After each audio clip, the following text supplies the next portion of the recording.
Hey everybody, thanks for coming back. In our last video, we built out our grid section with our content spaced really nicely inside the grid display in Webflow. This time we're going to show you how to build a slider. So it's one of the components of Webflow. It allows you to put all of your content, images, whatever you want really inside of a slider. It's a really great tool, adds some flexibility to how you can display your content and have the user interact with it. If you want to learn how to do it, stick around. Let's do it together.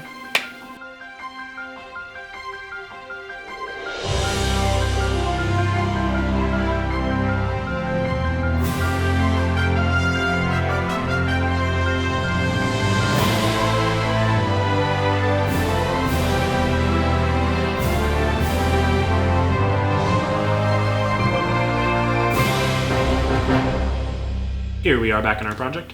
Last time we built out this lovely overview section. It had our grid with our content and images, quick little hover properties here. And right below it, we're going to keep going and add our new section for our movie quotes.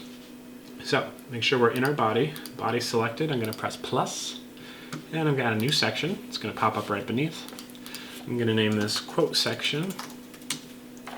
And just so we can see what we're working with here, I'm just going to give it a set height of about 500 pixels for now, so it grows nice. And first thing I'm going to add in here is going to be a slider. Right under components down here, I'm going to click slider. Wonderful. And here we are. And the slider actually has a few different elements to it. So if you take a look in your navigator, here we have our slider. That's the main component. And then inside is a mask, which is sort of the container where all the slides live. You can change some features of that, add some overlays that would affect each of your slides. And inside the mask itself are your individual slides. So you can add a bunch of these. I don't even know what the limit is, probably a lot, but you can keep adding new ones just by copy and pasting. You can go to the settings while you're in your slider, right over here, and you can individually navigate to each of the slides. You can tell it how to behave as it transitions to each new slide. There's a lot of things. We'll go through some of these as we go, but here's the basic setup. And there's even the left and right arrow navigations and the slide navigation on the bottom. So instead of clicking left and right, they could just click a dot and then navigate to whatever slide. But I'm going to be honest, we're not going to use these, so I'm going to hide them. So I'm just going to click on the left arrow. I'm going to click display none. Click on the right arrow. I'm going to click display none. Oops, that was the nav, but yep, same thing. There we go. And I'm even going to hide our, well, let's go to our mask here. Actually, where is this background color coming from? This slider. I'm going to name this quote slider just to give it a name that we'll click on and recognize. And right now it has this background color, but you know what? I want it to be transparent. That way, once we put our text and everything, it'll just be that we see. We don't want any backgrounds or anything for this. All right, but our slider still exists. So first thing we're going to do, we're going to go to our slide 1. Make sure that's selected, and I'm going to add a new div. This way we just have more control over spacing and alignment of the text that we put inside. That's why divs are really useful, because you can display them. Flex, our best friend, right? Okay, so div block. I will name our div block quote slider div. Quote slider div. And you know what, let's go back to our mask really quick. So remember before we used the container to center our content and make sure it stays in the center of our browser so it's not growing and becoming too difficult to read. We'll do something similar, but instead of a container, we'll just go to our mask here, and we can just set a width property. Let's make the width 80% of its container, which is the quote slider itself, right? So you can see how it chunks off 20% here, and now it's 80%. And now if we go to our quote slider itself, if we display this flex, and we can do flex vertical center, now it's in the center itself. So now we just have a smaller area to work with, which helps keep our content aligned in the middle. You can use a container too, but this is just how I did it for this project, just to show a little variety for this section. So now we've got our quote slider div. We can also make the height of this 100%. And now we've got a very nice div that lives in the slider itself, and it's kind of condensed to the middle. So now we can add our content. So here we are, quote slider div. I'm going to add an H3. So again, hierarchy for the different H1, H2 elements. H1 is the most important, H2, and trickles downwards as you go to 6. I think H3 is a safe bet. It's not super important text. It's not a subheading. It's really just fun quotes, and Google would still be able to find this if they search Titanic things and somebody's looking up you jump, I jump, that kind of thing. So H3 should be relevant enough. I'm going to give it a class of quote and give it some styling here, and then we can apply to the other ones as we build them. I'll just make the text white so it pops out really nice. I'll make the text that bad script. That's kind of the theme of everything. I'm gonna give it a 60 pixel font just so it's nice and readable. I'm gonna center it using this. Great. And now I can write the actual quote. So first one, let's do you jump, I jump. Everybody knows that, right? Wonderful. And you see how this is pushed to the top here? So if we look at our structure here as we keep going. So again, we have our whole section. That's what lives in the body flow. Inside that, we have just one thing. It's a slider element. So we have the quote slider. It has a mask inside, which holds all of the slides themselves. And we have the individual slide, which contains the div, which then contains the quote. Might seem like a lot of elements, but you know what? It gets the job done, keeps things organized. So for right now, we can leave it as it is. But you see how our quote is pushed to the top here? So if we go to our quote slider div, which is the container in which the quote itself lives in, we're going to just position this in the center, and you know how we can do that is by flexing it. Yes, so click flex. We're going to make it vertical, and we can do align center, justify center, and boom, there she is, right in the middle. And now, since we apply that to quote slider div, all of these quotes will have that as long as they have that class attached. Next thing I can do is go to the next slide, slide 2, and it props you right over. I'm going to add a div. I will call it quote slider div. And you can see it already grows to take up the width that or the height that we told it, which is 100%. And then while we're in here, if I added another H3, I can give it the class of quote, and the text should grow and style accordingly. Amazing. And then we can tell it another quote here, which is, let's say, Dawson, Rose Dawson. Everybody loves that moment when Rose decides to take on Jack's last name at the end and give up her old life and live as if they're still together. So good. Amazing. So you can see how we would be able to get all of these to look the same. So I'm just going to zip ahead and fill in all the rest of the quotes really quick. I'm back from the future and I finished adding all of the quotes. So let's take a look at those. So you'll see here I added 7 slides. And basically I was just copying them down. I could just hit copy and V, and then it creates a new slide right beneath it. And then you could just navigate, and it still has the quote slider div, which has the properties that we want. And then I just changed each individual quote itself by doing that. Just gonna do that. So if I were to click my quote slider, go into the settings up here, slider settings, just make sure it's showing. These little arrows can toggle back and forth through the slide. So starting with slide 1, you got you jump, I jump, Dawson, Rose Dawson, and then, oops, I keep closing this. I always win, Jack, one way or another. Gentlemen, it's been a privilege playing with you tonight. I want you to join me on French Girls, classic. It's Jack's quote, got Tommy, Irish Tommy, music to drown by. Now I know I'm in first class.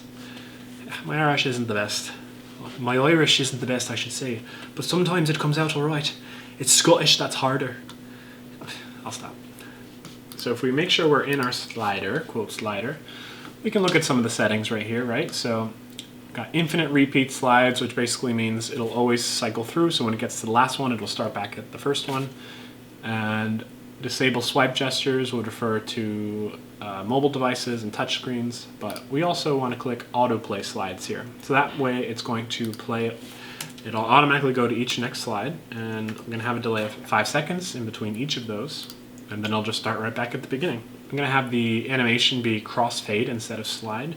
Sliding, you would see the next slide coming in, but crossfade would just kind of fade and transition into the next quote. So I'm going to do crossfade. Ease, I'm going to make the duration 1000, so it's kind of takes its time there. It's got the autoplay and the timer delay, amazing.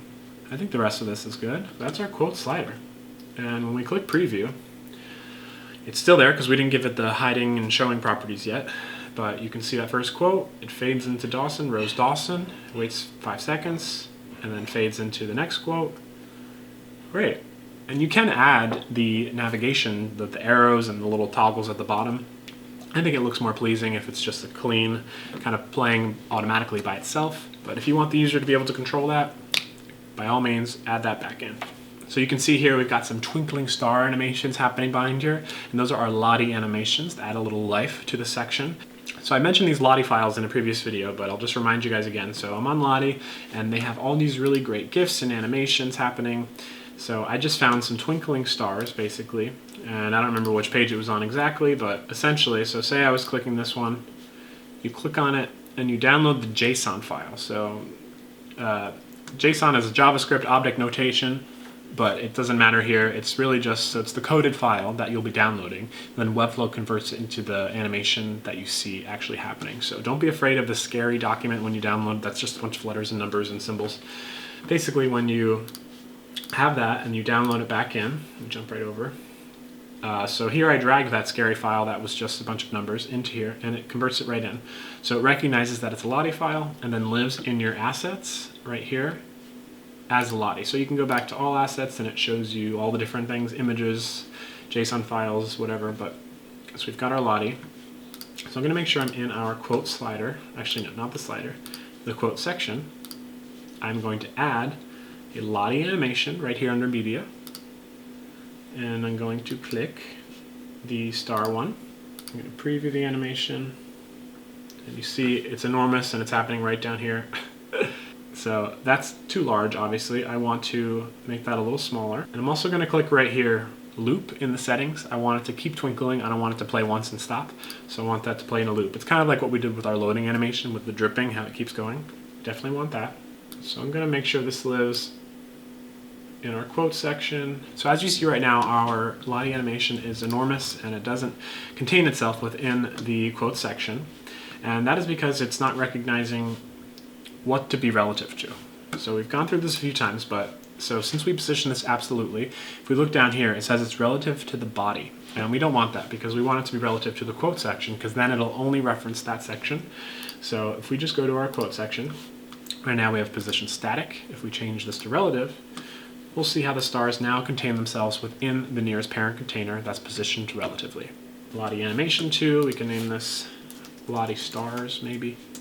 You can just do one of these and make the width 100%, but then they're very small and it's hard to see their full effect. So what I did was I just made 3 of them, and that way there's more condensed smaller stars and it looks nicer that way. So I'm just going to copy Lottie stars. I'm going to press V 3 times. So they're positioned absolutely, all of them, so they're stacked on top of each other. You can't see them. I'm just going to add a combo class to each of these to make sure we can individually position them. So Lottie stars, I'm just going to make this first one left, and then make sure it's positioned on the left side. This middle one will have a combo class of middle, and then make sure this is set absolutely positioned for full, because then it kind of centers it on the section. And then the right one, Lottie stars, I'll add right and push it to the right. And now you can see you got one on the left, one behind the quotes, and one there. So if we preview this, you can see them, they're all happening at the same time. It looks a little strange and looks like we clearly copy and pasted one Lottie animation. So I'm going to stagger the timing of them a little bit just so they look like they're naturally happening. So if I click Lottie stars left and go to the settings here, and I'm going to use, instead of use the built-in duration, I'm going to give it my own duration. I'm going to give it a 3-second duration. When I preview it, you can see it's happening in 3 seconds. It's completing the whole animation. If I change that to 5, it slows it down a little bit. That looks all right. All right, if I go to the middle Lottie, I'm going to use a custom one. I'll make this a little different. I'll make this 7, maybe, so they're all 2 seconds apart. Still looks all right. And then the last one here, I will make this 9. All right, so let's see. If I preview all of this again, see how they're not all happening at the same time? You see that slight twinkling and the comets, they're all a little staggered. It looks a little more realistic that way, right? And that's how you can affect Lottie animations, and you can make them play backwards too if you want. There's a few different settings. Really nice. Look through the website, find the one that works for you and what your design is. I think these look okay. Now let's just go back and affect our quote section. And you know how we've been adding that animation to all of our sections to come in. So if we go to all elements in, I'm going to add our quote section. So let's make sure we're on the quote section. I'm going to have its initial state be display none. Make sure to click set initial state. And then I'm going to add another hide show. It's going to happen with the rest of them after a 3-second delay. And I'll display this flex because that's the way we had things positioned. Let's do one more thing while we're in here. You see how this isn't exactly centered? This is touching the top. Let's go to our quote slide or our quote section. Let's display it flex. vertical, center, center. Now it's perfectly centered in there. All right, so if you see that now when I press preview, we can still see the Lottie animations happening. They kind of have a mind of their own, and because they're hard code, they show up in the preview mode. So just a little workaround so they can actually be hidden when you first load your site. We can just have the display for the quote section be hidden. Once we're done styling it, we can just hide it away, because we have in our animations anyway for the initial state to be hidden, and then it'll show up after 3 seconds with the all elements in. So it's still going to appear like we want it to. But now when we press preview, we don't see the shooting stars. Now it's actually hidden. But then after 3 seconds, it fades in, the grid fades in, and we still get our quote and our Lottie animation. So sometimes Lotties can be a little tricky. So sometimes I'll just finish the section and then hit display none to hide it while I'm working on everything else. Beautiful, there we have it. This is a slider in Webflow. It has a lot of flexibility. This almost just works as an automatic slideshow of text and quotes, but you can have one that's interactive and click through them if you'd like. We added some Lottie animations with some shooting stars, made it very nice and scenic, gives it a little more life and movement on the page. So if this was helpful, like the video, subscribe to see more, and I hope you join me in the next one when we're going to build out our cast section to get all those beautiful headshots and hover cards turning around so we can see both the character and the actor image. So if you want more practice doing that, stick around and we'll build out that big section.